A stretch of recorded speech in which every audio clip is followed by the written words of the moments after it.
right, here we go. This 4 o'clock hour winding down quickly. We have dropped in on Auburn with Justin Hawkinson of On3Sports.com. Grayson Grundhafer on Baylor recruiting this weekend, hosting West Virginia. Jerry DePaula on Pitt and Kenny Pickett. And Travis Johnson, Associated Press, joins us again on Sikkim 365 Radio, 365 Sports, Penn State and Iowa. Travis, man, 3-4 this weekend. How much fun has this week been leading up to what in Iowa they're calling maybe their biggest game of all time?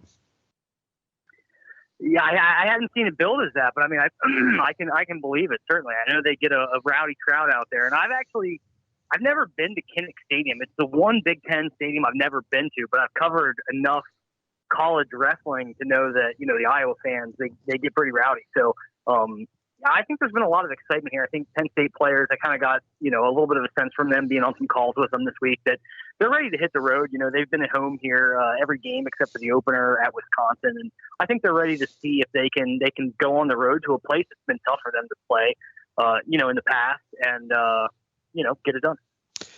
Do you expect this game to be kind of a defensive rock fight, or do you expect maybe some offensive bursts that maybe the rest of the country doesn't expect?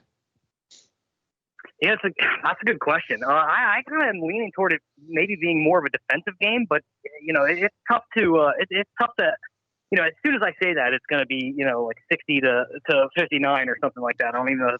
I guess that's a possible score, but I think I watched a little bit of I watched the entire game that these two teams played last year, and it was obviously a much different atmosphere, empty Beaver Stadium. It's, a lot of those games last year kind of had the air of almost a glorified scrimmage. It was really kind of hollow feeling. But I think, if Iowa can use its play action like it did last year against Penn State and open up those big chunks down the middle, we could see what you were just saying there. We could see a big offensive game. Penn State's offense certainly can put up big plays in the passing game. I know they're looking for a little bit more from their running game, but I know that's something that James Franklin and Penn State's defense were really concerned about, being prepared for the potential for a game to get into that, that territory of both offenses maybe start to click if they can get certain things running for them. But it's hard to say. It's hard to say, man. In terms of that Penn State running game, where is John Lovett in terms of carries and kind of designing what they're doing with him at this point in time? Obviously, he played at Baylor, and I know he didn't start off the season playing, but has returned in the last, I guess, couple games or so. What's kind of been the story around John Lovett? Yeah, that's a good question. I know Lovett is a guy that was, very interesting when we saw him pop up on the roster. When he did transfer, obviously Penn State had a little bit of issue at running back last year, losing a guy that they thought would be their bell cow for a while, and Journey Brown lost him to a non-COVID related heart condition, and he ended up, not being able to play football anymore. So they lose Journey Brown. Noah Cain gets hurt, I think, on the second or third play of the game last year. He broke his foot. He's kind of been dinged up a little bit this year, Noah Cain, so it's given Lovett a little bit more room to work.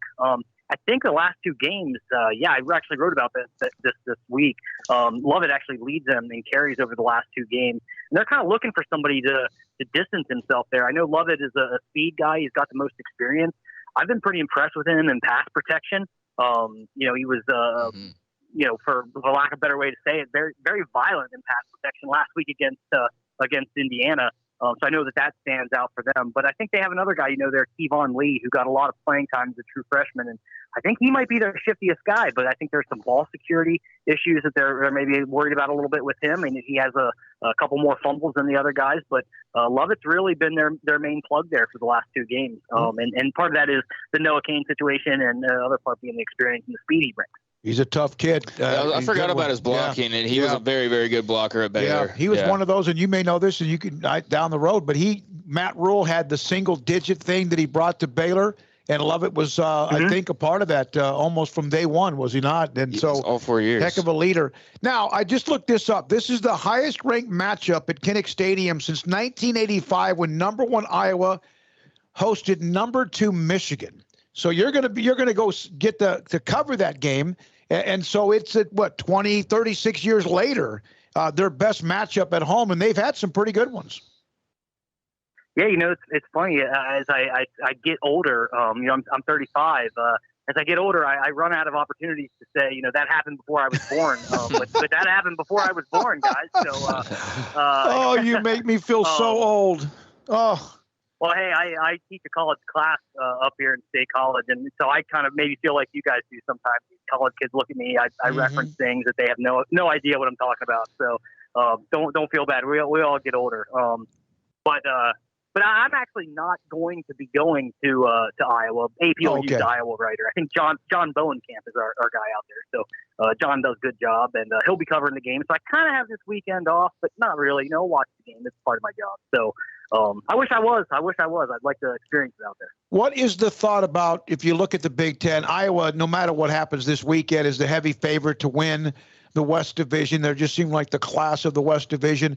But when you look at the East, even if Penn State wins, you still have the sledgehammer. And who knows how good Michigan is. We're going to find out over the next few weeks with them as well. But how about that division in the East and where everyone seems to be ranked right there inside the top 10 or close to it? Yeah, I think it's a great point. I mean, when you look at the East, you just look at the remainder of Penn State's schedule. I mean, if they get past Iowa this week, if they can continue this pace, I mean, they will have earned it at the end of the year. They have to go at Ohio State on October 30th. I think they're at home then. Don't quote me on this. 2 weeks later, they're home. They have Michigan on November 13th, and then they got to go at Michigan State to close it out. And when we all know Michigan State's done a lot better this year, they've kind of got the same trajectory Penn State's got in terms of, relying on some transfers to kind of boost their program, and they've really turned it around pretty quickly. So I think they will have definitely earned it, but it says a lot about the East that, these three teams are always going to be there for Penn State. That's, the Buckeyes, the Wolverines, and the Spartans. So, it's not getting any easier, that's for sure. When I saw the Penn State game when they hosted Auburn, they did the all-white. It looked like it snowed. It was beautiful. I love that. I love the fact that fans are back, and they're back in full throttle. I know tomorrow it will be packed at Kinnick Stadium in Iowa as well, at Iowa City. Travis, thank you as always. Thanks for your time. Hey, guys, thanks for having me. I really appreciate it. Take care. Too. Travis Johnson, Associated Press, covers Penn State, also the state of Pennsylvania quite a bit. So I gave you the Iowa game, 1-2 against Michigan in '85. And in Big Ten history, how rare this is between number 3 and 4 with Iowa and Penn State, or Penn State and Iowa. It's the first regular season meeting of top 5 conference teams not involving Ohio State since 1997. It's the first not involving Ohio State or Michigan involving top 5 teams against one another in the Big Ten since 1962 that it did not involve Ohio State or Michigan. That is who, of course, I know Ohio State's controlled it for most part. Penn State's had their moments, Wisconsin, whatever. But that's how big that game is tomorrow at Kinnick Stadium. And Iowa, a number 3 and 4 with Iowa and Penn State, one of the best, probably the best. Well, it is the best highly ranked game in college football this weekend. Texas and OU, we'll kind of look at that a little bit more in the 5 o'clock hour.